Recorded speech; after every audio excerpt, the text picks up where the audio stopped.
really believe in the dating scene a lot.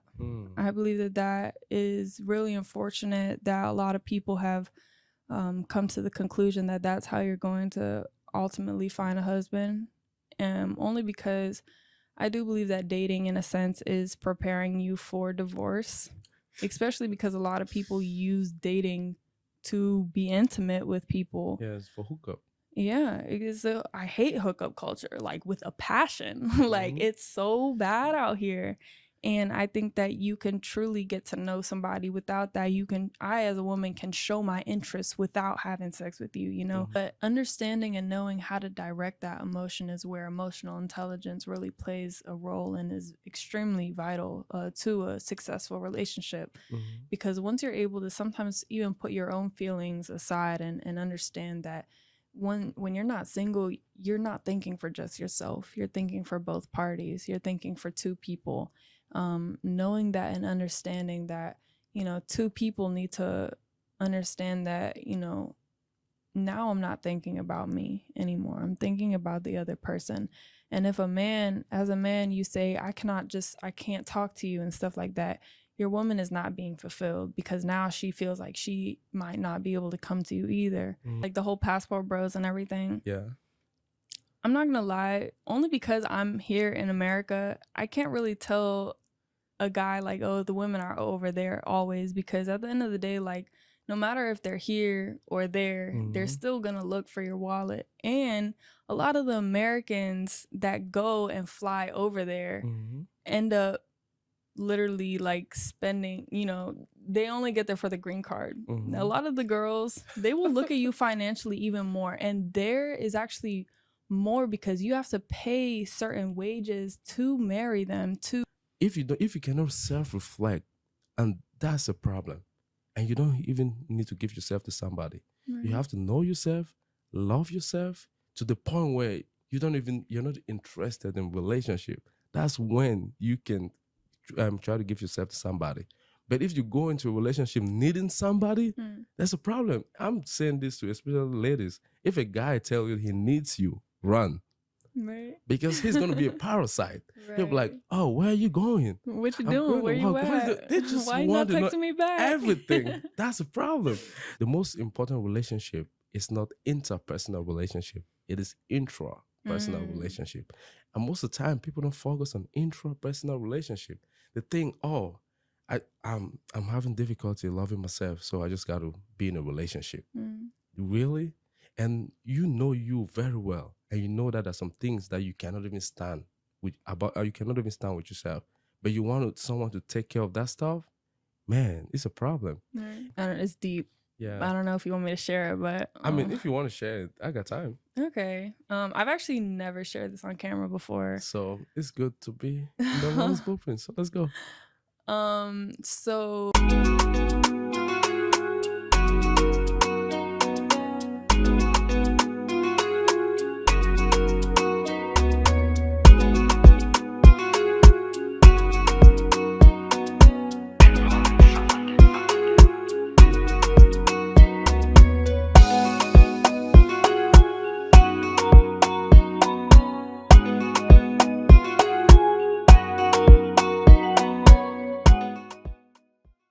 Hello, welcome to another episode of the Ben Rollins Blueprint Podcast. I'm your host, Ben Rollins.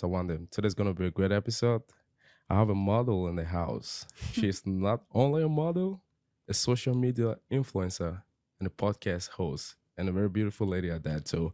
Ladies and gentlemen, please join me. Welcome, Sapphire Achilles. Did I say that right? Yes, and it's nice to meet you. Oh, nice to meet you too. How you doing? I'm good. I'm well. I'm ready to talk about it, you know, ready to get into it. I'm ready to get into it. Today's going to be a really interesting topic, relationship. A lot of people are going through a lot of stuff today, and they don't really know how to go about it effectively.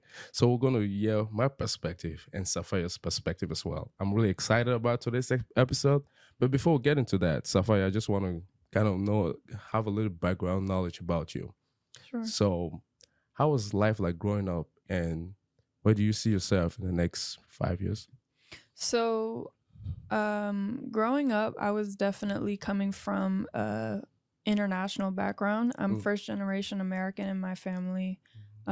when it comes to my parents, they were both from different countries. My mother's South African Wow. and my father Malaysian. So coming from a more foreign background and having a very different cultural perspective, I do believe that I do bring a different perspective, just knowing how I was raised and seeing how the world in America was more raised, what their mindset is like, the things that they go through or don't go through, and the sensitivity rate that has been spiking even more and more gradually as we enter this very sensitive era. So growing up, I actually moved out of my house when I was about like 14, 15 years old. Wow. And I started out of my house like the beginning of freshman year. So I was definitely not covered underneath the umbrella of my parents, even though before that they were very strict, very, made sure that I, was disciplined in a sense.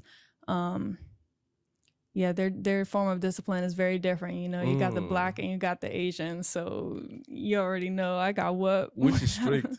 Very The Asians are stricter than both of them. Africans? Yeah, I would say yes. Really? I would say yes, but I have to also put this in the perspective of my mom she's just very loving. She's very feminine, nurturing, never yells back at my father, never, very soft spoken and a very beautiful woman at that. But yeah, my dad was definitely the discipliner, Wow. beat my ass. But I was kind of a bad kid, I'm not gonna lie. Really? So yeah, I won't blame anything. It was very cultural. So that's why you left home? Yeah, I left home very young. And then I ended up going to a barber shop when I was a freshman, and that's where I kind of learned my perspective, the one that I've adapted till this day and evolved in. I think it's kind of unique because the barbershop is like a man cave, there's men, that's where men are able to vent about, what's happening, what's going on relationship wise and everything. So me being a young girl, listening to all of these men share their perspective and point of view, you realize as a woman that you actually have it pretty easy in life when it comes to a lot of things. And men have a very strong burden that a lot of the time they can't even share with the family and people that's closest to them, because so many times, like, you're not loved unconditionally. So we're going forward too fast. So I want to come back a little bit. Sure. I want to slow down. So when you left home, right? Where were you, and what was your perspective about life at the time? I was mad at my father a lot. I was mad at my situation, and I was not claiming to be Christian at the time. I told I prayed the prayer to God because for some reason, like, I didn't want to claim Christianity because I didn't have that personal relationship with God at the time, but I prayed to God. And it's kind of like doesn't make sense because you're praying to a man, or you're praying to the a higher being, when you're saying, oh, I don't believe, I'm not going to claim that I believe in you, but I'm talking to you, like, it's kind of weird from that perspective. But yeah, I was very I wasn't very self-reflective at that time. And I think that's where it was a point where I was finding myself and everything. But so let's fast forward now. You finally found yourself. Yeah, I would like to say so. And then how did that happen? Through God. Really? That is the only way. And I will preach it every day, no matter how many people might try to come back at me for it. I lived the testimony. I've been homeless in my car before. Wow. And especially during high school and stuff like that, I was able to realize how much he was real by how he covered me, how he put food in front of my face. It was actually crazy because in high school, when I was homeless, my teachers found out and they started buying me groceries weekly. Wow. non-perishable groceries, and they would give them to me so they didn't go bad in my car. Why So didn't like, you go home? I had a protective order against my father. Wow. Yeah, but again, like I really do think it was a cultural thing, you know. Like he be my, but I was a bad kid one, and then I was just like, yeah, it was bad. Wow. But as Wow. soon as the protective order ended, I reached out to him, Hmm. and you know we're really good now. We're really good now. I'm glad to hear that, Yeah, bro. That's to leave home at 14. yeah, It's really strange, and it's hard to believe that though. And for you to be able to sit here today, that's God's grace, and I'm happy to see you definitely. really doing well for yourself. Mm. So now you're in the barber shop, and you're hearing a bunch of dudes talking about our relationship and blah blah blah. What initially spiked your this thing, your mind, to really focus on that topic? What made you focus on the topic a little bit closer? Well, I believe I was defensive at first. I Hmm. believe I was just like, you know, going down the path of a lot of other women that I see now today, where they blame a lot of their past on their father's relationship or their relationships themselves, you know, romantic or whatever the case may be, or what has happened to them and traumatized them to make them think and act the way that they do. But I Hmm. always have to really sit down and think about it. And when you really put it into perspective, why would you deprive your future family of the love that you could give to them when you're focusing on, you know, the things that have already happened to you? You can't change it. Hmm. So did those guys change your prior perspective about relationship? I think that they gave me more perspective, but Mm-hmm. I think also seeing how women acted as well. Um, and I think I was never really in high school. I was never in any cliques. You would always see me. I got along with everybody. Everybody loved me. And I was always the new girl in school. I went to 4 high schools. Hmm. I was always a new girl. And, you know, everybody was, oh, who's that girl? Da, da, da, da, da. But I never really clicked with anybody. I never had any friends that stuck. Till this day, it's always like, oh yeah, like, oh, I went to high school with you one time, Mm-hmm. but it was never like, you know, a relationship that engaged anywhere past school. And I really do think that's because my mindset wasn't where they were. I Mm-hmm. was always hanging out with the older generation and things like that because those are the people that challenged my mind. Those are the people that shared wisdom with me. Mm-hmm. And so I think that that's where the hunger to learn and the hunger to understand so that I can heal and change the world through the shadows of the cross. I do believe that that's what fed me to really want to, you know, keep going. Got you. So, what were some of the common things you were hearing about relationship in the barbershop? You said what? What were some of the common things like the dudes were talking about when it comes to relationship? um, a lot of baby mama drama. Really? And child Yeah, support? yeah. It was child support. It was the woman. You know, the men, how like the woman that the men choose. It Mm-hmm. was a lot about, oh, you know, I think she's doing this, I think she's doing that, or just complaining. It was a lot Mm. of complaining, I'm not gonna lie, Wow, but it was that okay. you know, especially in America. I'm from Africa. Like when I came to America and started seeing how Americans act when it comes to like love and relationship, it was kind of like surprising and shocking to me. I was like, really? Mm, And yeah, being a man is kind of tough. I won't even lie to you. but And being a lady is somehow like the ultimate gold standard. Everyone want to be a lady, but what kind of lady are you? Are you the right? Are you doing the right things, or you're just doing things because society tells you to do it that way? sure. And it's a problem. And guys now are they're struggling to find their identity. If you would discover now, most Americans are going out overseas to get married, and you are going to ask yourself, why are they doing that? Because the ladies back here are overpriced. Well, I will say this though. Yeah, The thing about like the whole passport bros and everything, yeah. I'm not gonna lie, only because I'm here in America, I can't really tell a guy like, oh, the women are over there always, because at the end of the day, like no matter if they're here or there, they're Mm-hmm. still gonna look for your wallet. And a lot of the Americans that go and fly over there Mm-hmm. end up literally like spending, they only get there for the green card. A Mm-hmm. lot of the girls, they will look at you financially even more. And there is actually more because you have to pay certain wages to marry them, to even like court them sometimes, depending on the culture, obviously. I'm Yeah. speaking about Bride like price. yeah, Yeah. exactly. Um, and they will actually look at you for your financial value, though a lot of the time culturally they do have more of a feminine nurturing aspect about them, that which you are paying for. But regardless if it's American or not, Mm-hmm. they're still gonna look for your wallet, Mm-hmm. But one thing I will say is, if you have to go to another country to Mm-hmm. find a woman that likes you, Mm. you're probably the problem. Why? um because there are good women here. Mm-hmm.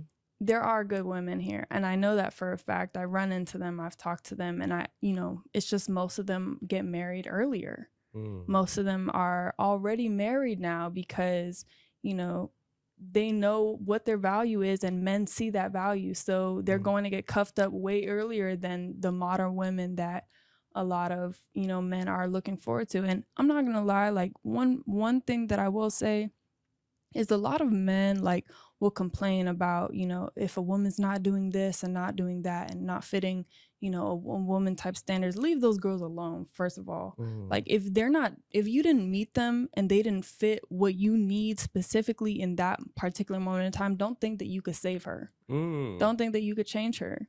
Like, Yeah. you need to leave that be and go find somebody a woman who is already engulfed in Christ, already engulfed in the morals and the foundational beliefs that you have set, and you say, this is the type of woman that I would make a mother of my children. Mm. So, Well, 100% agree with you.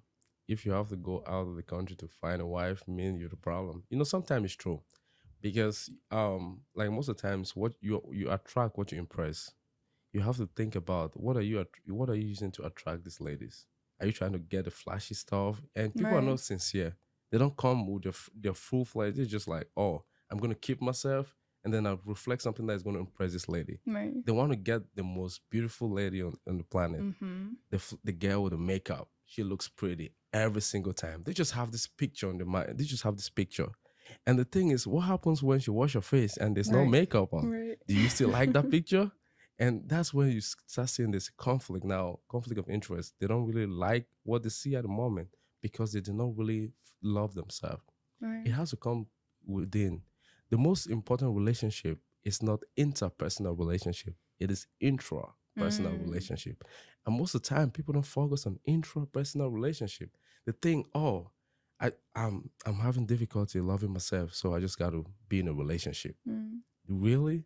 And you know you very well, and you know that there's some things that you cannot even stand you cannot even stand with yourself, but you want someone to take care of that stuff.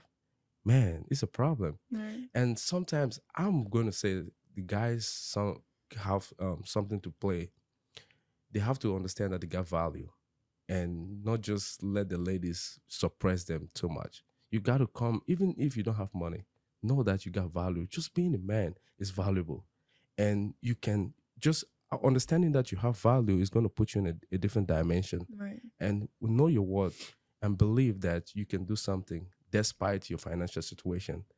If you know that you don't have money, you got to start taking some steps. What are some of the steps you're taking today that's going to improve you tomorrow? mm, If it's to learn. What skills can you get today that's going to improve you? You start reading today, and tomorrow you're going to see that your values increase.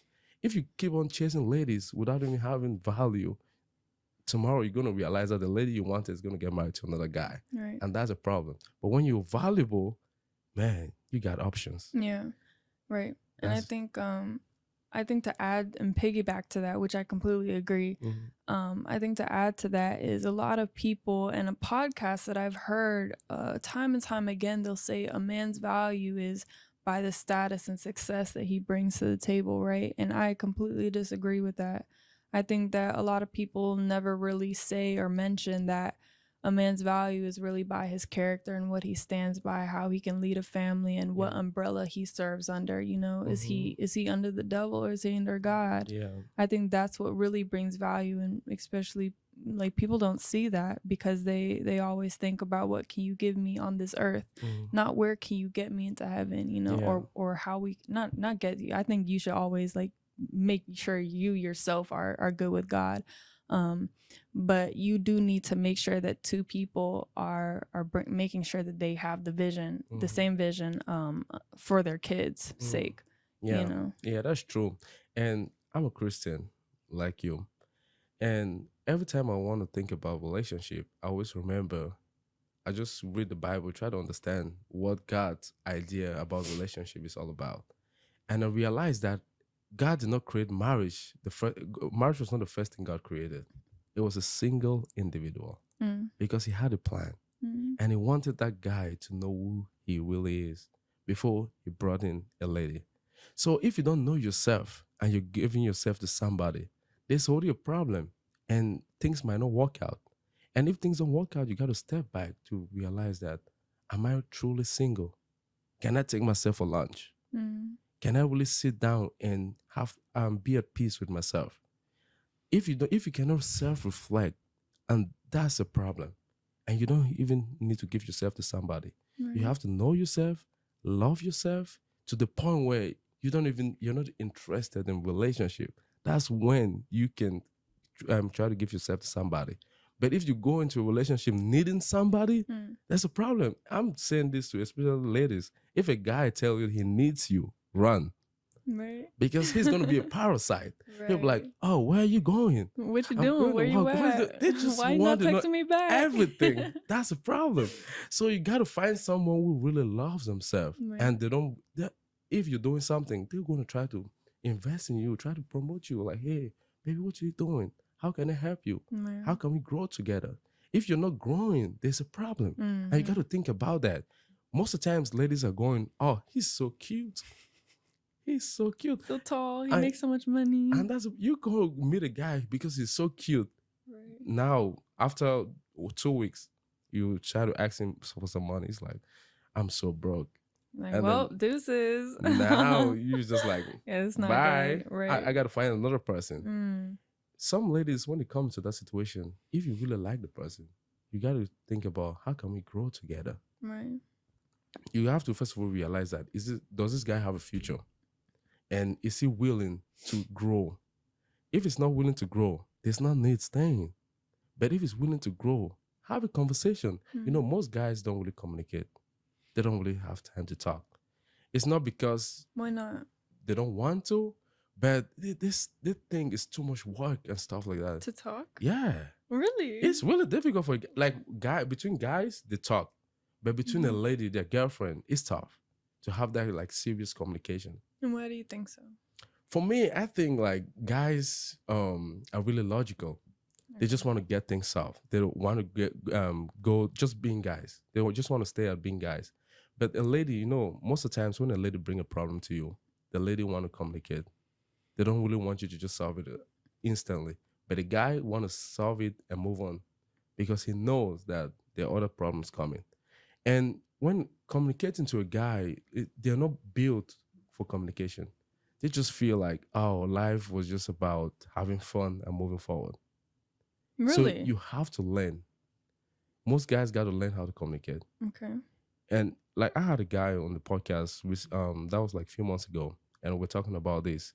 And I asked him, I'm like, man, do you communicate? He was like, that's my problem. And he said, not only that is his problem, he always talk about like feeling. He don't really feel. He's not really emotional. So sometimes it's difficult for him to even connect with his girlfriend. That's not good. That's what I'm saying. So like, and then I'll ask him, I'm like, man, why don't you like talk about it? He's like, man, that's the thing. To communicate, it's a hassle. You have to like, because sometimes they will like, if I like say what I'm going through, this guy might think I'm weak. You understand? Because being a man these days is it's confusing. Yeah. People don't really know what it is to be a man today. So if they're like, if I'm vulnerable with this lady, is she gonna think I'm weak? So there are a lot of things going through his mind. Like, is she going to even try to help me, or what's she going to say? What are some of the things some ladies are nagging? So like, is she just going to be like whine and grind? You know?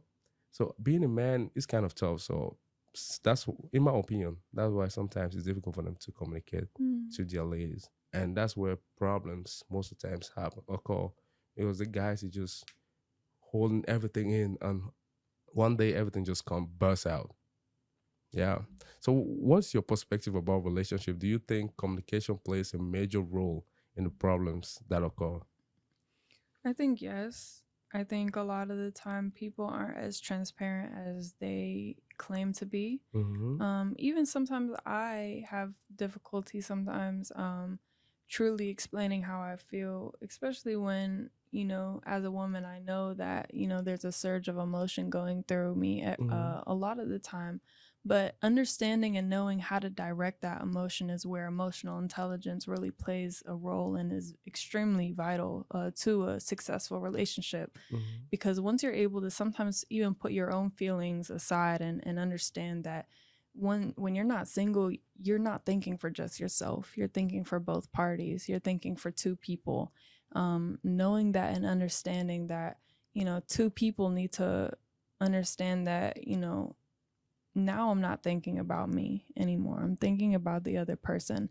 And if as a man, you say, I can't talk to you and stuff like that, your woman is not being fulfilled because now she feels like she might not be able to come to you either. Mm-hmm. And I think choosing the right woman in that sense is very important because then she is able to understand that, my man should be able to feel a little vulnerable without me Mm-hmm. judging or without me putting him in a hindsight or in the highlight of like, oh yeah, you're weak and stuff like that.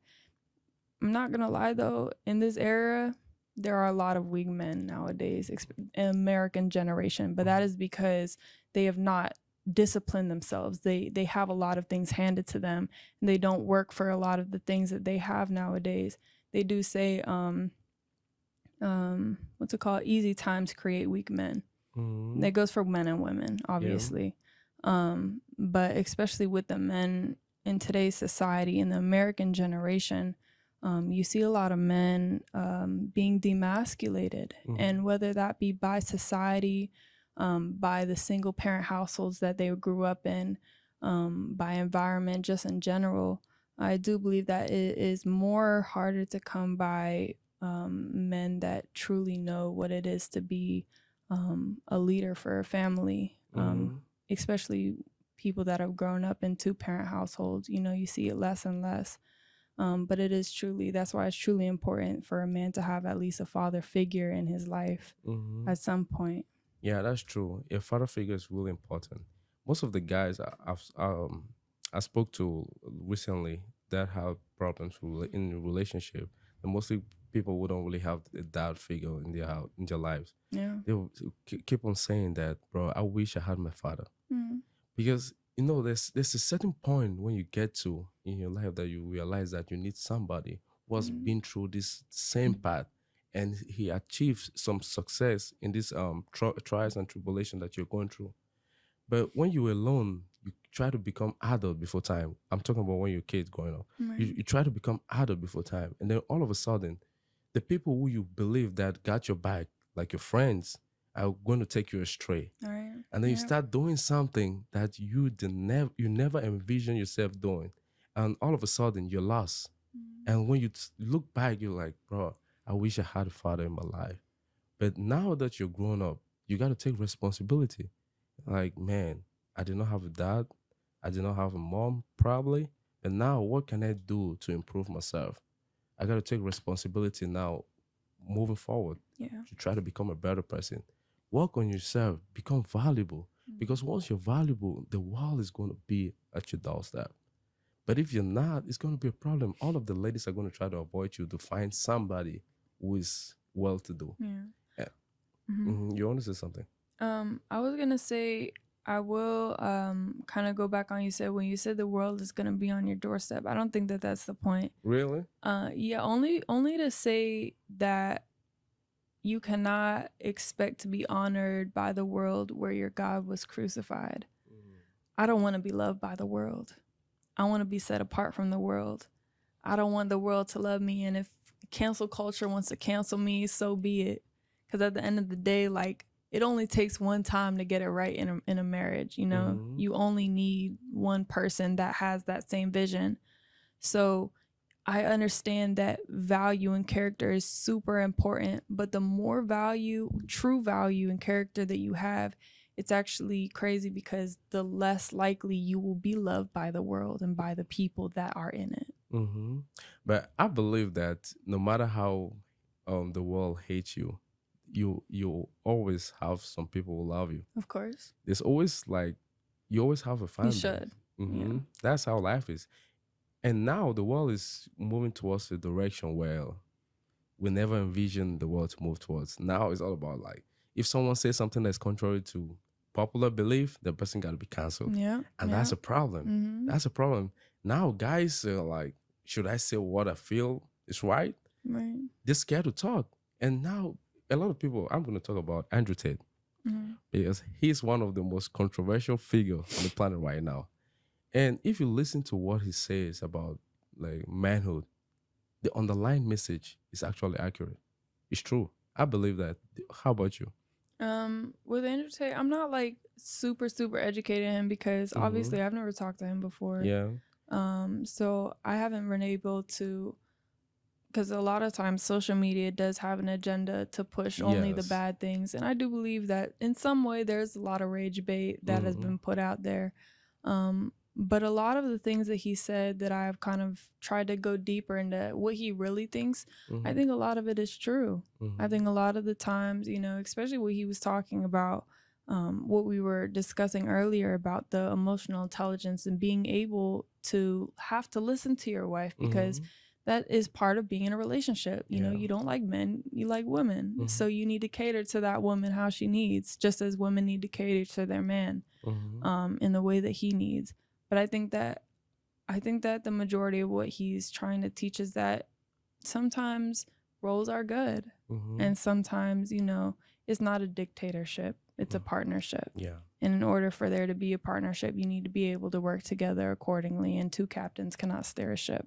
Yeah, that's true. It's a partnership. And you have to understand that. And before you want to go into a relationship, you got to realize that every woman has a need and every man have a need. Are you meeting those needs? That's a big question. You got to be asking yourself every day. And I said in my podcast one time, I was like, you have to ask, like, have a quarterly meeting. You know, every company have a quarterly meeting where they sit down and have a conversation with the shareholders. This was a bad quarter. This was a bad good quarter. Did we make profit? Did we make a profit or did we make a loss? Have you ever asked your girlfriend or boyfriend, is this relationship moving towards the direction you envision it to move towards? People don't ask that question because they're scared of the answer. Yeah. And even if you're scared of the answer, just ask. And if it's not moving towards the direction, think about what can we do to make the relationship move towards that direction. You know, a lot of people like cookbooks because they want to see those good pictures, but they don't want to see the ingredient. Yeah. They don't want to look at the recipe. But in order to make that cake beautiful as it is in the picture, you have to follow the recipe and you got to see all the ingredients. Right. But in life, we just have this picture about relationship, about life, and we don't want to go through the process of making that person the way we envision it to the person to be. And then all of a sudden, we realize that no, that's not the picture that we have in our mind. And we'll move on trying to find that picture, but we'll never find it. And sometimes you got to step back and think about, am I really right in some certain things? Or am I doing it right in the right way? Or is this life not just worth it? Right. If you don't reflect, you're not going to move forward. Now I want to come to you personally. Sure. So how your personal life, are you in a relationship right now? No, I'm not. Why is that? I do believe it's very important for me as a woman to understand that when I'm bored, I don't look for relationships. I look for hobbies. I look for interests that will help me become a future wife when I do meet that man. but mainly because, it is actually pretty difficult to find a man that is under the umbrella of God. And a lot of people say that they know God, that they're Christian, and that they go to church. I don't believe that's enough. I think that being under the umbrella of God is different from knowing God. The devil knows God too. That doesn't mean he follows him. And I think a lot of the time people don't understand that knowing who God is and having a relationship with God is completely different. And if I want a big family, I'm talking about like I want like 6-7 kids. If I want a big family and I want my children to follow God, because a parent's biggest success is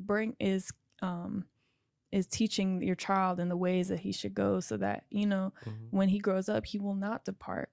And I think that is so important, because it would be selfish of me as a future mother to choose a man that I just love because he brings finances to the table, or he looks good, or he just makes me laugh and things like that, or all these things are good and they're beneficial, but having a man that has a vision that will bring and keep your family in Christ is completely different. And it's truly not that easy to find in today's society, where everybody's going this way and I'm trying to go this way, where the lanes are completely empty this way, but it's very traffic saturated in the way of the world. I need my man to spew the word and not the world. And I think that is truly important, because people are so fast to try to get a microwavable relationship where it just comes instantly. No, you exactly what you were talking about with the cooking. You got to go through the process. You got to go through the work. You got to, sometimes you got to burn your hand a little bit and say, okay, that's not the type of, person that I want and stuff like that. And you got to really keep trying and stuff like that. But I think ultimately, the reason why I don't really believe in the dating scene a lot, I believe that is really unfortunate that a lot of people have come to the conclusion that that's how you're going to ultimately find a husband. Only because I do believe that dating, in a sense, is preparing you for divorce, especially because a lot of people use dating to be intimate with people. Yes, for hookup. Yeah, I hate hookup culture, like with a passion. Like it's so bad out here. And I think that you can truly get to know somebody without that. I as a woman can show my interest without having sex with you. You can tell if a woman likes you without having sex with them.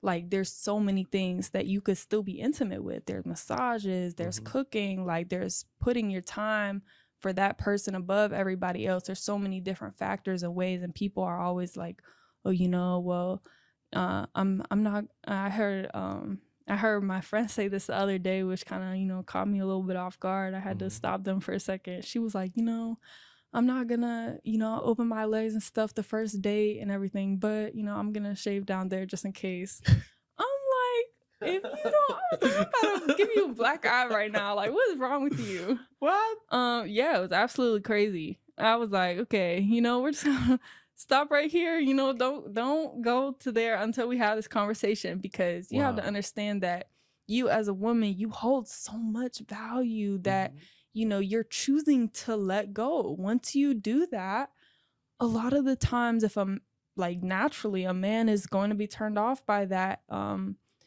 Family wise, he's going to say, yeah, you're really cute and you're funny or whatever, but family, I don't know if I could do that. Easy access. Exactly. And women are like so confused by that. I'm like, what's confusing? You gave it up. Like, and I think self-control is very important. But I will say this though, one thing that my mother taught me is a relationship should be like a wedding cake. The wedding cake analogy of there are tiers to a wedding cake, right? Yeah. No matter how many tiers there are, but the base is the friendship.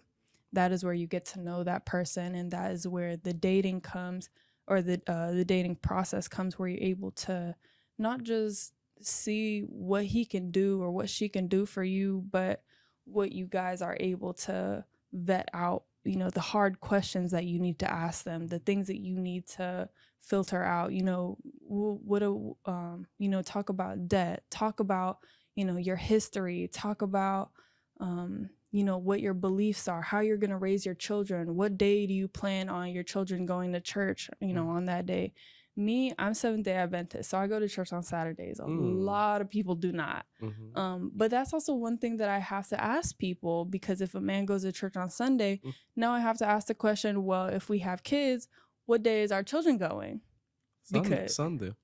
I go to church on Saturday only because I do read the Bible, right? And the Bible does say go to church on the seventh day. Sabbath day, yeah. Yeah, and the 7th day is where he rested, da-da-da-da-da. But what's the first day of the week? Sunday. What's the 7th day? Saturday. Okay, so if the 7th day is Saturday and God rested on the Saturday and said, make it holy, that's the only reason why I'm a Seventh-day Adventist. That's what Seventh-day Adventism sets apart from all Sunday, you know, churchgoers. I'm not going to lie. I think that you should worship God every day. But it is just one question that I have to ask, you know, the man that I end up settling down with. Is that part of your vetting process? I mean, it's a question that I'll definitely have to ask him. Really? Yeah, because I don't want to not ask him that question. Then later down the line, when we're trying to take our kids to church, now our kids are looking at both of us like, okay, you guys didn't talk about this before. Like, what day are we going? Because, you know, and it was really hard for me because the world has pushed an agenda of everything is happening on Saturday. All the games, all the, you know, whether it be athletic sports or you know, like educational things or whatever the case may be, a lot of it lands on Saturday. And man, as a kid, I was mad. I was like, why can't I just, you know, da-da-da-da-da? But my mother has always taught me, you know, you are not meant to be in the same way the world is meant to be. And that's why you stand out. Wow. So that's just a question that I have to ask. Wow, that's good. It's really hard to fathom that you're single, you're not in a relationship.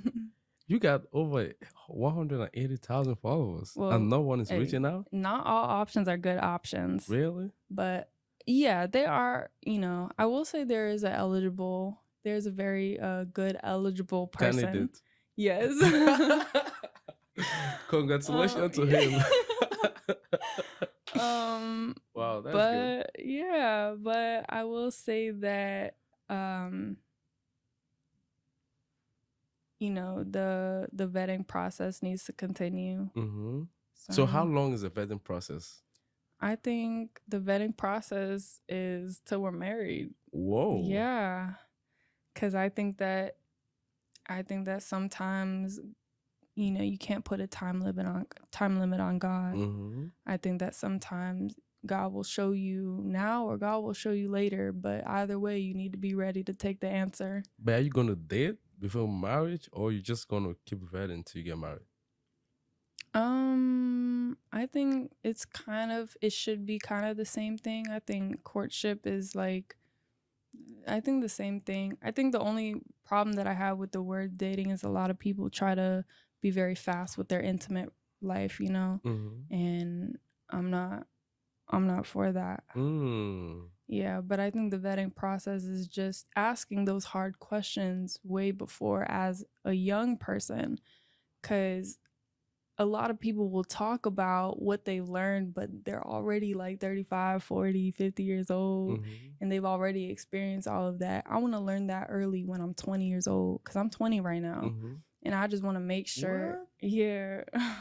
You make me feel old.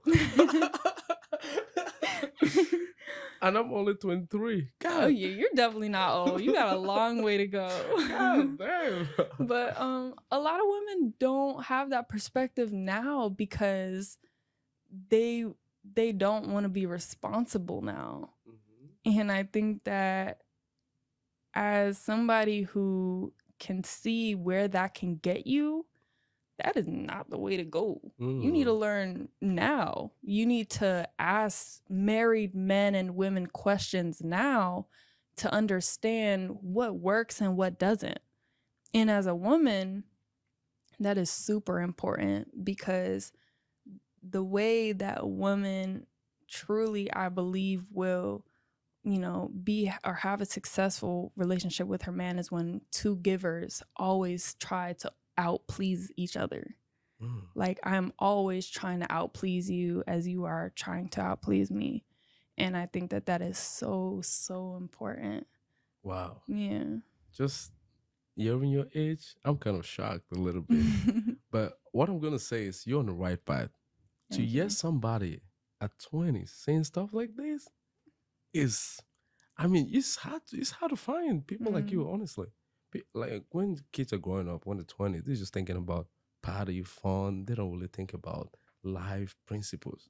So it's really important to hear your voice. And I hope somebody's going to catch something from what you're saying and empower a lot of young ladies growing up too. Because they need someone like you. And I'm glad that you use your platform to express some of your different opinion. And it's really valuable. Even though some people might consider it controversial, but I love it. Just keep doing what you're doing, by the way. Thank you. Just keep doing what you're doing. So let's go back to your vetting process. Sure. And let's just assume a guy put forward his best self, right?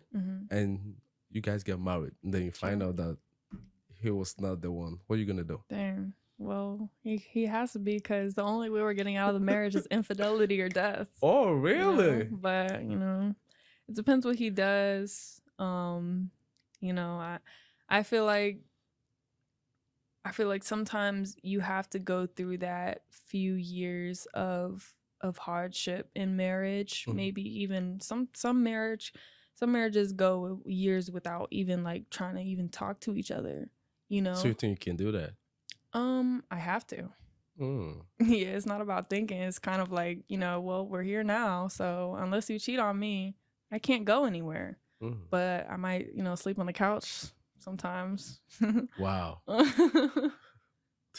Your mentality is quite, I want to say it's good, but at the same time, you have to understand that, I mean, you have problems with the word dating, but do you have any problem with getting to know the person? No, you have to know the person. You have to ask all the questions that you can, because that's the person you're going to spend the rest of your life with.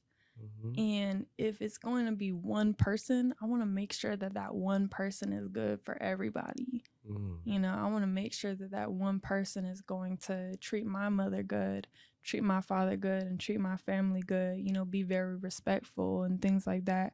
And honestly, time is the true test. You can only tell, within the seasons that change, whether that man is going to be good for you or not.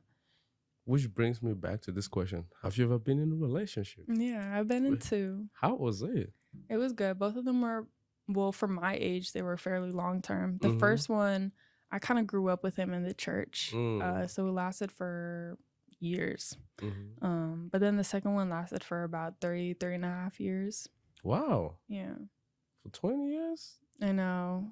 That's why right now I'm okay with just making sure that the next person, I don't like just waste time and stuff like that. Because if I want a lot of kids now, like I have to start now. So, You want a lot of kids? Yeah, I want like 7 kids, Say that again. I always tell people I want a starting 5, because I play basketball. I tell people I want a starting 5 and then two subs. Why many kids though? They say be fruitful and multiply. You think you can carry that? I really believe that it takes a village to raise children, but I have a village. I have that support system. I know that my family is there for me. Support, especially my mom, very, very good with kids. And I'm willing to drop a lot, if more than anything that I have for that family. I'm willing to dedicate 100% of my time to that. And if I see people that have less amount of resources being able to raise like 12 kids, why can't I raise like 7, But that does also get me to the point of like, a lot of people will always require their man to provide everything 100%, right? Mm-hmm. I'm kind of going about it a little bit differently because I started off, right now I'm in IT, Mm-hmm. right? So I have a very good job right now. I'm actually the youngest working in Department of State right now. Mm-hmm. Um, I'm in IT. I have a podcast, barbering, modeling, all of these things. And in the midst of everything, I'm accumulating and saving all of my assets, right? And I'm investing it and slowly Mm-hmm. into the things that will create revenues of income that I don't need to have to, work for all the time and later in the future, right? I'm making sure that the time that I am single and I am focused, that I really am focused, and so that when I do meet that man, I can give it all to him. Mm-hmm. I'm Wow. saying this is what I have built in the time that I've waited for you. And now that you are here, this is the empire that we can now come together for. Wow. That's a really good way to look at it. I want to ask you something. You keep saying when I meet that man, and you said it's a serious candidate. So I'm kind of confused right now. Yeah, I mean, you never know. I think Mm-hmm. that I've prayed the prayer a few times, that one prayer. If he's not from me, then Lord take him away. But I do think that you will never really truly know until it's that day. Mm. So So what if he proposed to you today? tell him, let's pray about it. We're gonna have to. I'm gonna get on the knees with him, like, oh, we're praying, like, And then what if he says God said yes? oh wow. I mean, he did not tell me that, so I don't know if this is like a Mary and Joseph thing. Mm-mm. The angel did not give me a dream, so Wow. but when I do say very eligible candidate, I will say that it's looking like a yes. Mm-hmm. Yeah, I would never be with somebody who I didn't think was going to reach that goal. Yeah, that's pretty good though. You know, when you came in, I look at your finger. When I saw that, I was like, she's married. But now from the conversation, I'm like, open candidate? Yeah, right. So actually, a lot of people will talk about the ring that I have on my right finger, Mm-hmm. but I will want to point it out. It is on my right finger, and your Mm-hmm. marriage finger is your left. Mm-hmm. Now, the reason why it's on the wedding ring finger on the right side is because it's my grandmother's wedding ring. She passed away, but I did get it. And the reason why I put it on is to remind myself to never sacrifice my morale or integrity for the opportunity I receive. And I think that it's just a reminder, Mm-hmm. just to make sure that, hey, you're good. You're good. Like, you have God, and that's all you need. You have your support system. You only need 1, 2, or 3 people that have your back, and those people, make sure that those people encourage you and uplift you, and tell you when you're wrong, especially. And I think that that's why I wear this ring so fervently, because hey, I might take it off when this one gets occupied. Wow. That's pretty good though. I really appreciate you for coming to the show, first of all. And I want to get to something. Mm. On your social media, Instagram, you talk about relationship topics. Some may consider it controversial. What made you start talking about relationship? I think that when I started my platform, I began as a model. Mm-hmm. And, while it was all fun and it was great and all of that, I believe that my story and my testimony had so much more power in itself. Mm-hmm. And I believe that coming from an international background and coming from a place where I see the world a little bit differently, if I didn't use the blessings and the gifts that God has given me with my voice, the thing that I believe holds most power, my voice, if I didn't use that to God's will and to outreach to other people, what is the point of having a platform in the first place? There's no reason for me to talk to people and to do all of this work and things like this if it's not under the shadows of the cross. And I think that that's super important. I see too many creators and social media influencers who are really people being influenced. Mm-hmm. I see too many people with huge platforms. They do absolutely nothing with it. And I think that, you know, all of this can be taken away in a second, and I can never take that for granted. But I also want to make sure that people know and have a reminder that I pray that nobody puts me on a pedestal. That is one thing that I firmly stand on, because I think a lot of people will get caught up in the hype. You know, oh, you know, your words, these are not my words. These are God. You know, I am only promoting what I believe to be true, but I did not get this myself. I got this because I put in the work to know who God is and to know what love really is. Love is sacrifice, you know, love is all of these things, but it is not conditional. Wow. That's Yeah. so do you get attacked Oh yeah, all the for your time. stance? All the time. Really? Yeah, they call me a pick me. They call me, you know, I'm just, rage baiting and stuff like that. Even though I don't really post any rage bait, but they say a lot. They say a lot of stuff. Especially being a model. Mm-hmm. There's a lot of people calling me a hypocrite and stuff like that because I like to look good. And I will say that sometimes I will take accountability. Sometimes you're right. I think that some pictures look bomb. I'm not gonna lie. I'm like, wow, I look really sexy in those pictures, you know?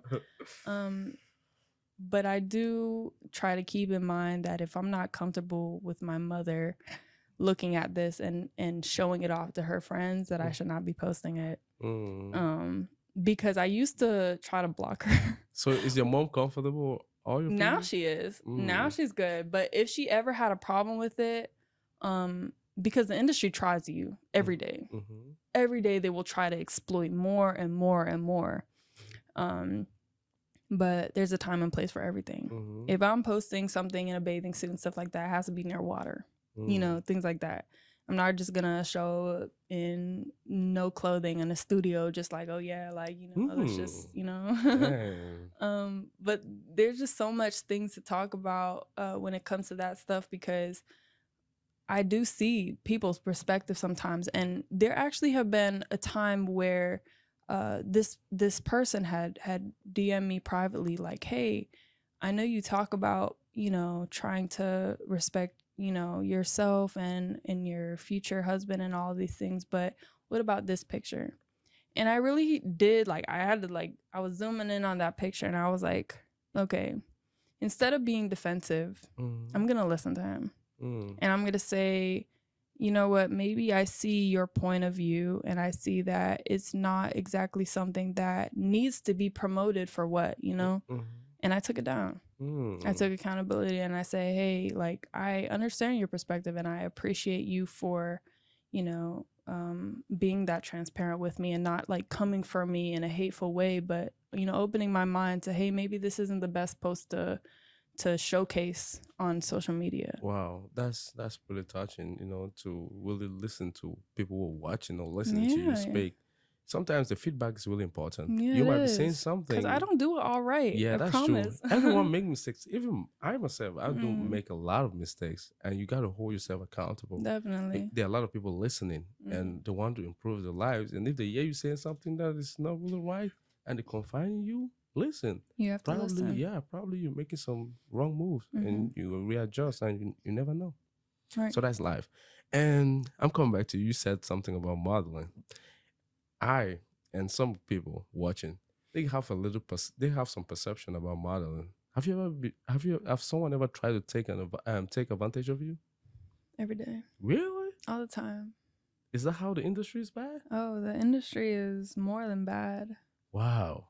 It's atrocious. It's full of people who are trying to see what benefits them. And I think it's never really about what benefits the other person or the person that is in front of the camera. Most of the time don't realize that it's their face, and especially normalizing a very sexual agenda. You know, a lot of people will sell a dream to a model and say, you know what, your body is artwork. And though it is, you should not be showing that artwork to the world all the time, because a lot of the time those are really shady posts.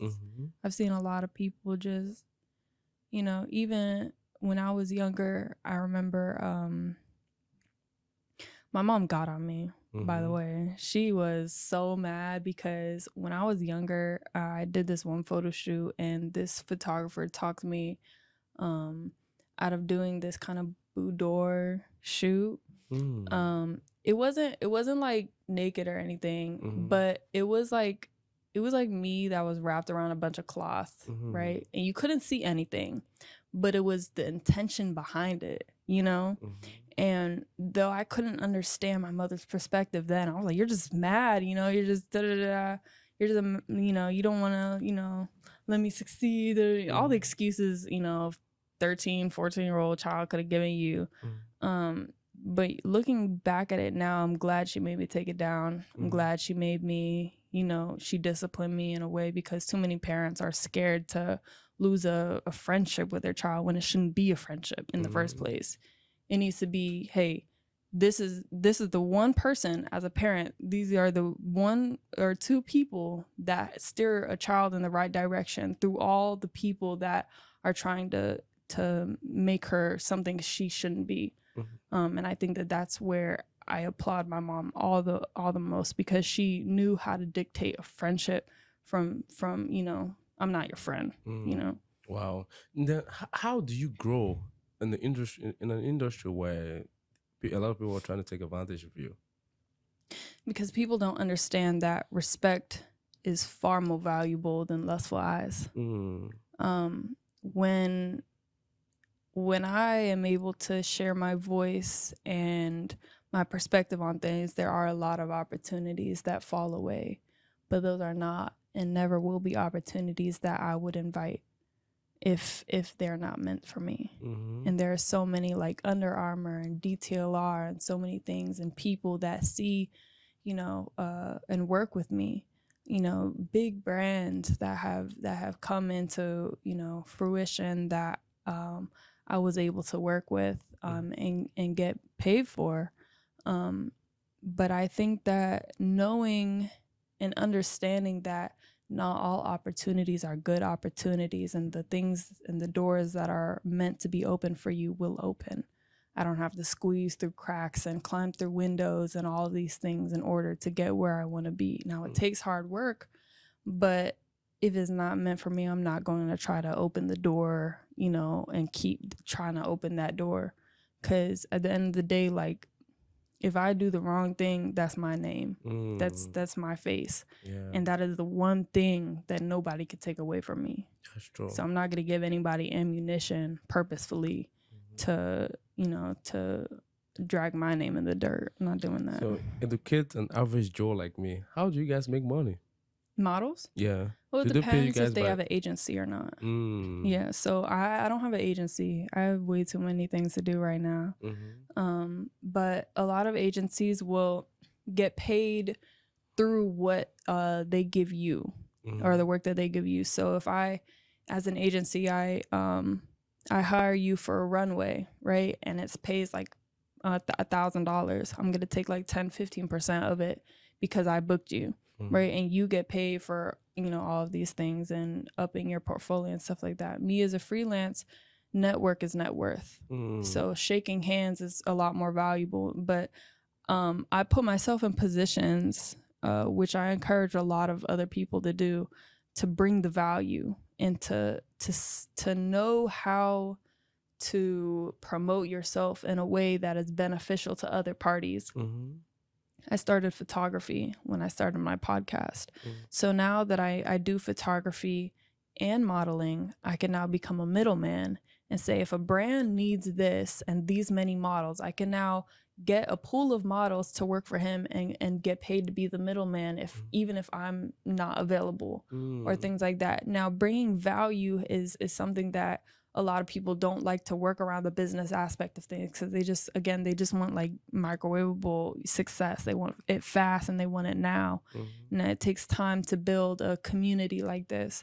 But once you do start to build it and you can gain models and photographers and brands and people that invest in you and now trust in your work and the reliability that you have, they can now say, I want to work with her again, and I can put other people onto her as well.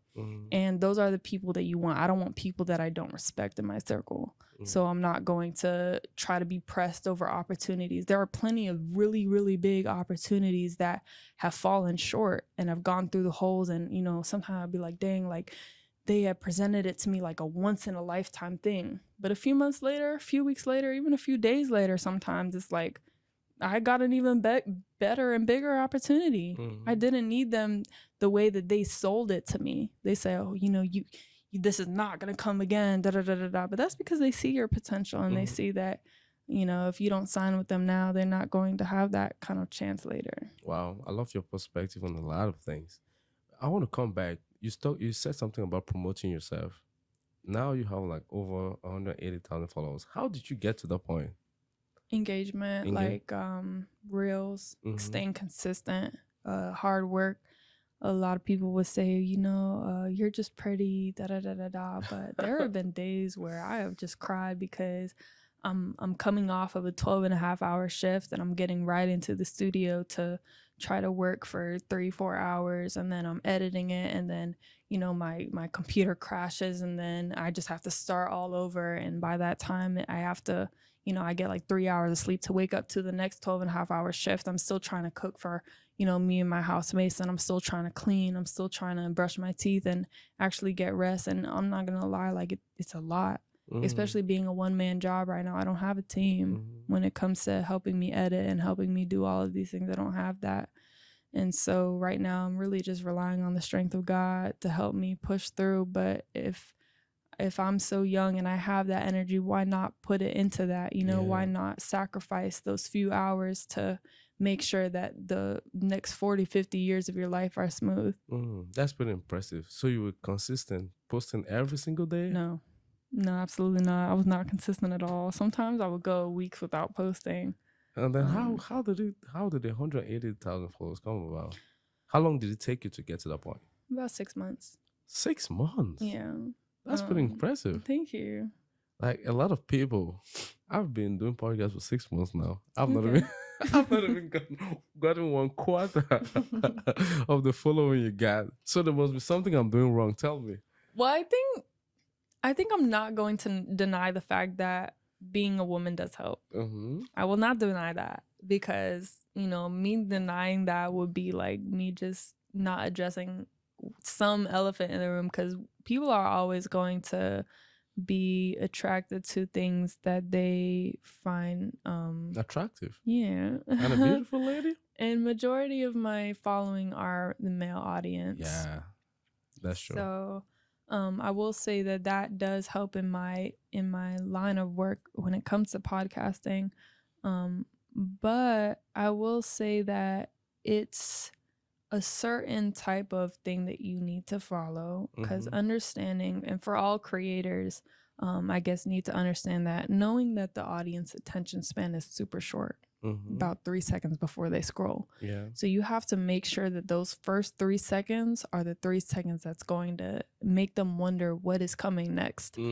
So you need to understand that the algorithm is really based a lot of the time off of what you decide to promote and how you decide to promote it.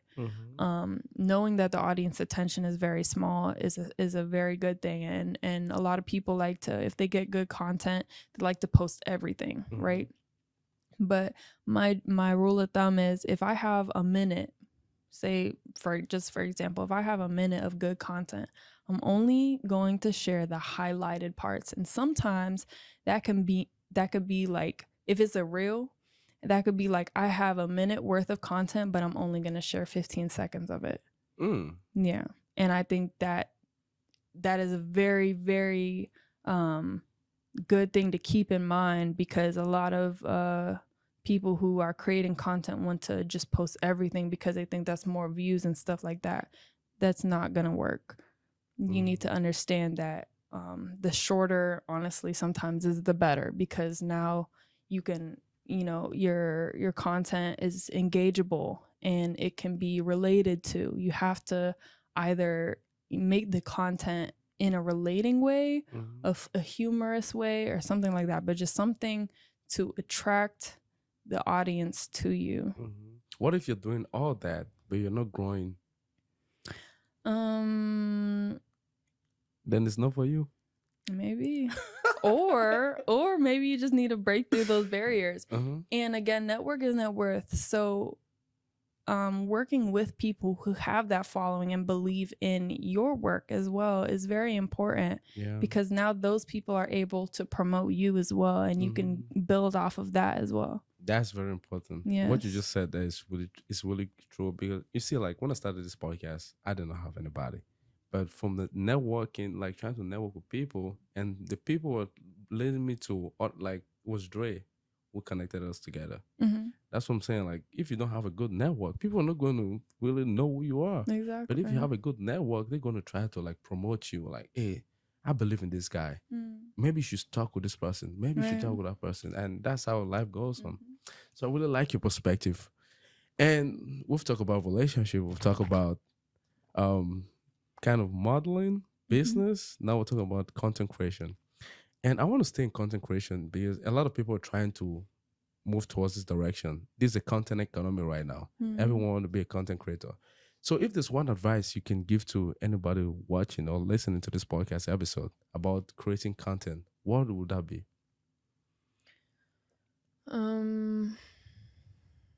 I would say consistency will pay off. Sometimes that may take a timeline of a few months. Some people Yes. go and grow within a few days, and then some people have to work a little bit harder, sometimes a few years, especially in the YouTube community and It's stuff hard. like that. It is extremely difficult to build a community, but it's really all about how much you want it. How bad do you want to be successful in this field? Too many give up when they feel like it's hard, when they feel like they're fatiguing, when they feel like the battle is not going to end anytime soon. And whenever people feel like that, I look at them and I say, you didn't really want it then. So if you just gave up easily, meaning you did not want it that bad. You didn't. Oh yeah, that's true. And then let's go back to relationship. If someone is having a hard time in your relationship, let's just say perhaps they're married and they're going through a lot of tough times, difficulties, they don't really understand each other the way they used to. What are you going to tell those couple? Well, first I'm gonna say I have not been in a marriage, so I'm very limited in the advice that I could give to a married couple, and I understand that. But I would want to believe that if I were, the advice that I would give would be sometimes you need to sacrifice those few years and understand that those few years could only be so temporary to a lifelong of fulfillment. Sometimes people are mad at each other and not getting along, or just tired of each other for 1, 2, 3, even 4 or 5 years sometimes.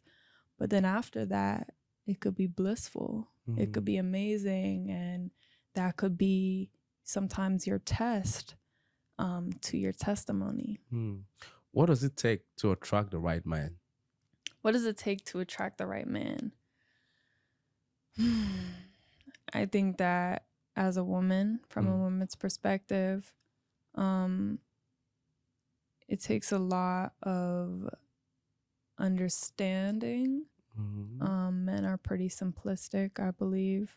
Well, everybody is obviously unique in their own way, but I think that the general term, well, not term, but the generalization of men, you guys are pretty simple. You need love, you need nurturing, you need feminine, you need, a listening ear sometimes.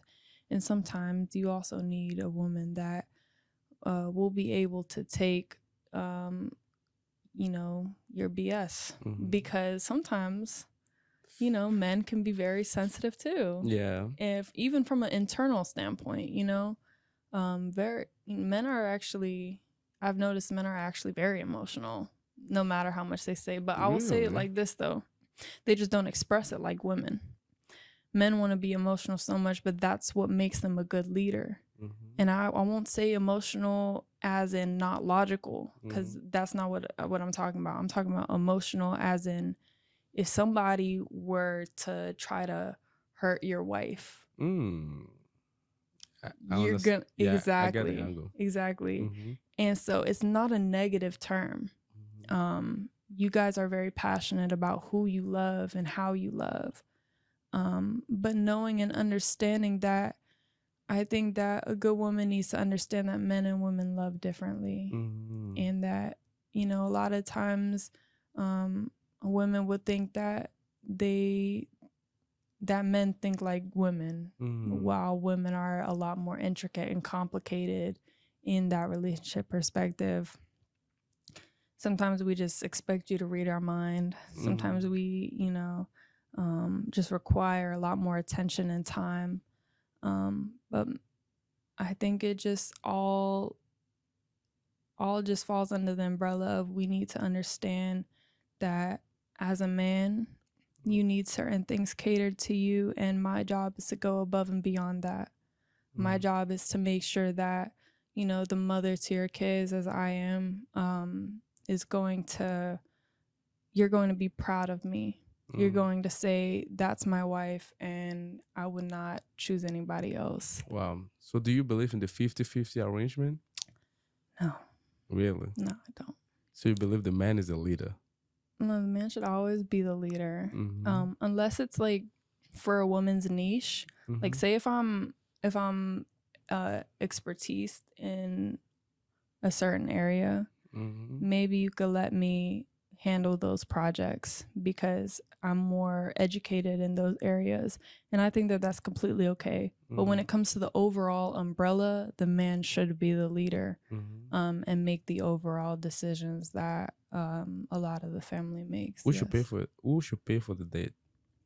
Who should pay when they go out for a date? The man should pay. The woman should sit. You sit? I think that if you pay for the date, I'm gonna cook for you.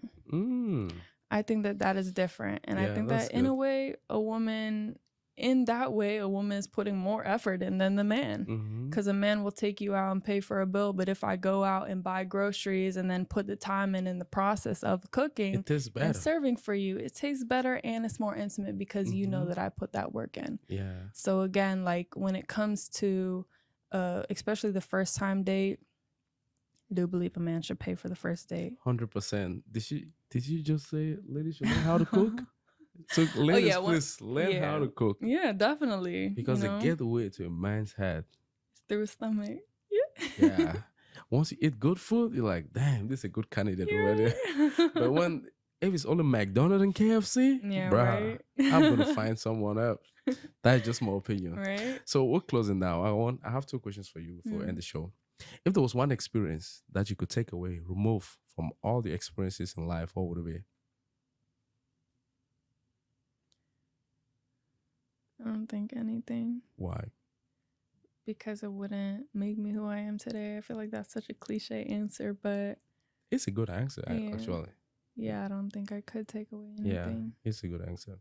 Because everything shapes you to become who you are, a better person or a better version of yourself. So what about you? I'm not going to take anything. I mean, I've been through some crazy stuff, but I'm not going to take it away because it made me better. And when I look at myself now and I look at myself when back then, I'm like, bro, now I'm capable of handling any challenge that arises because I've been through worse. So it's pretty good to go through tough times because tough times prepare you. If you've never been through tough time, just brace yourself. It's coming. And when it comes, do not fall apart. Just calm down and try to find out how you can get past that situation and you'll be good. And I want to come back. Another question. Since you're not really, I always say, if there was an advice you could give to your 18, I would say, what would it be? But since you're just 20, I'm going to say 16. I know, right? Just like just 2 years ago, same spot, you know. Yeah. When I was younger, the advice that I would give to myself would be, do not sell yourself short of the opportunities that have been presented to you. Too many people have tried to, or have seen the potential that they claim to see, and they will try to book me or sell me this dream, this lifestyle, these materialistic things, and try to change and intervene in my mindset where I was going. And I will say that your value is not within the world, and that this world is not your home. And to know that whatever may happen, you need to be okay with that, because that is a choice that you made. Yeah, that's really, really, really, really impressive. Honestly, I can't still believe I'm talking to 20-year-old. But that's that. You know, when you're talking, it's as if I'm talking to someone who is really mature, like someone who's like 40. I'm like, oh my god, what's going on over here? But anyway, something just came to my mind. I'm sorry, it was supposed to be the last question. But do you believe that sex is a glue that keeps the relationship together?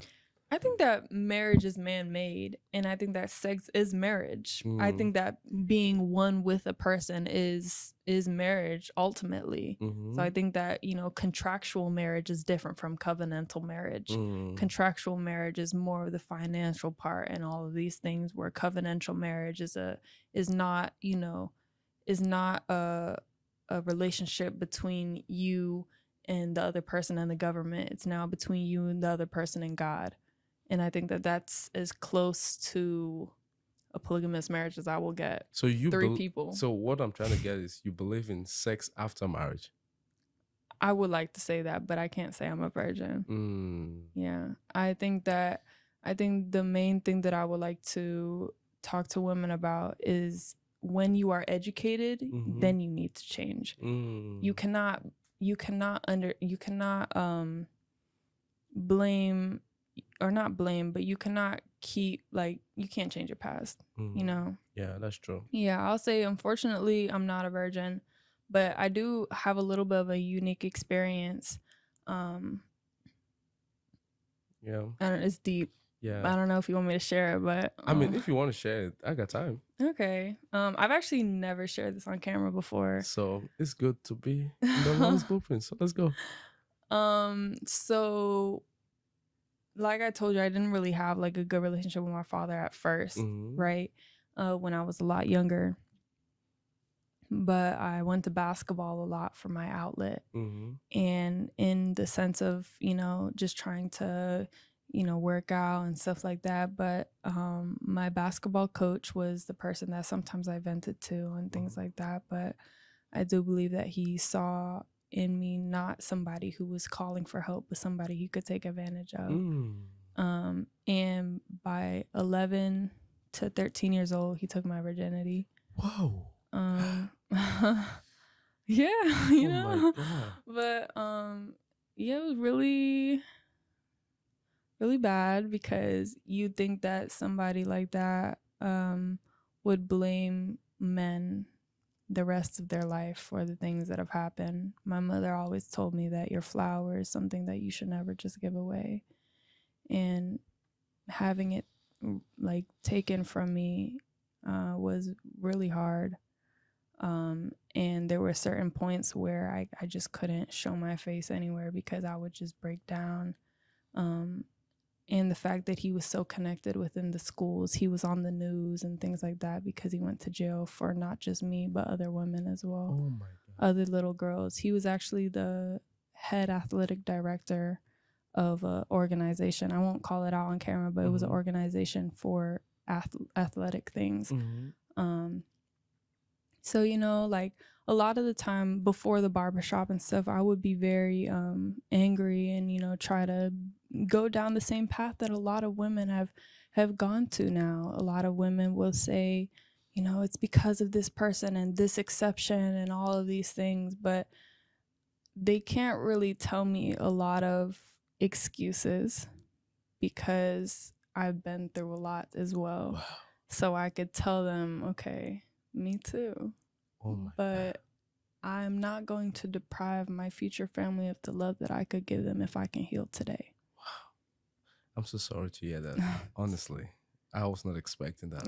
I was not expecting I know. that. It just got really deep, guys. Yes, I just, oh my God. So after that incident, like, how did your perception about male or a man change? Did it just remain the same, or you started looking at guys differently? No, yeah, I think there are a lot of men that are completely disgusting, but I think you as a man know that as well. Yeah. Like a lot of men are just completely like they have no self-control or whatever. And actually that guy had a girlfriend and everything. Oh my but God. apparently like when they did the test, there was like a test thing.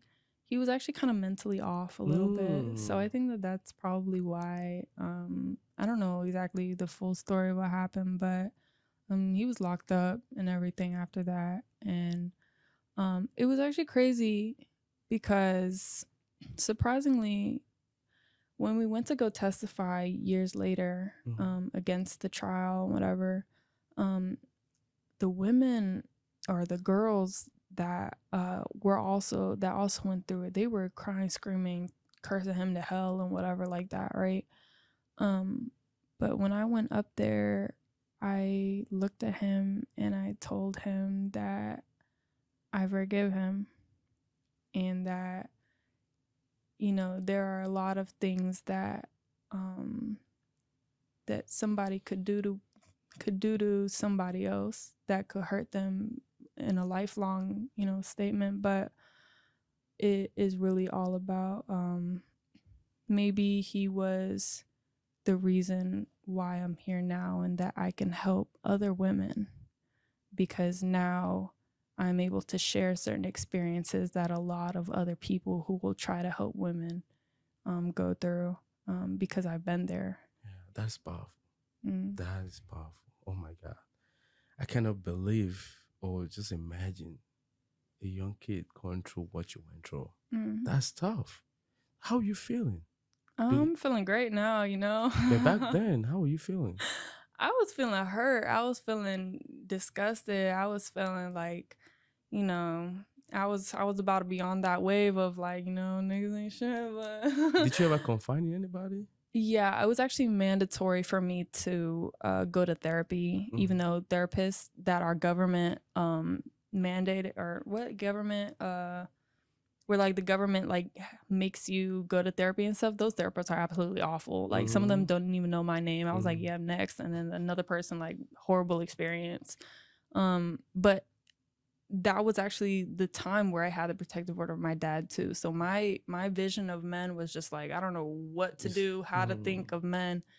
But then I was like, how am I gonna procreate? How am I gonna find a family? You know, things like this. And then that's when I really deep dived into, you know, not relying on human love more than I rely on the love of God, because that is the ultimate definition of love. And I cannot expect a human that sins just as much as me. I cannot put him at that same standard and that same expectation. I simply cannot. Wow. You're really tough. You're really, really tough. Thank you. You too. You know, I'm trying to be like you when I grow up. Like, oh, please. You know You're way stronger than me. I'm like, oh my God. No. You superstar. to like go through those experiences and you see standing, it's the grace of God. And I'm happy that you're trying to use your voice now to try to empower the young girls coming up. And this story is unique. Have you ever said this in your story? No, I've actually never. The reason why I don't want to share it or didn't want to share it that much is because like once you put something out there, you can't take it back, right? Even though it's on the news and stuff like that. Since I was a minor at the time, they weren't allowed to put my name. Yeah. So I think that it's scary to put vulnerable information out there. Yeah, it's scary. Like for you to even say it now, it's tough. And to say something like that now, you're getting rid of your past and you're taking power over that situation. That's a lot of people find it hard or difficult to get past that moment. So I'm really proud of you. Thank you. And I believe that you got a lot of things coming ahead. So just keep your head high and everything's going to be good. Is Thank there you. anything you want to add before end this episode today?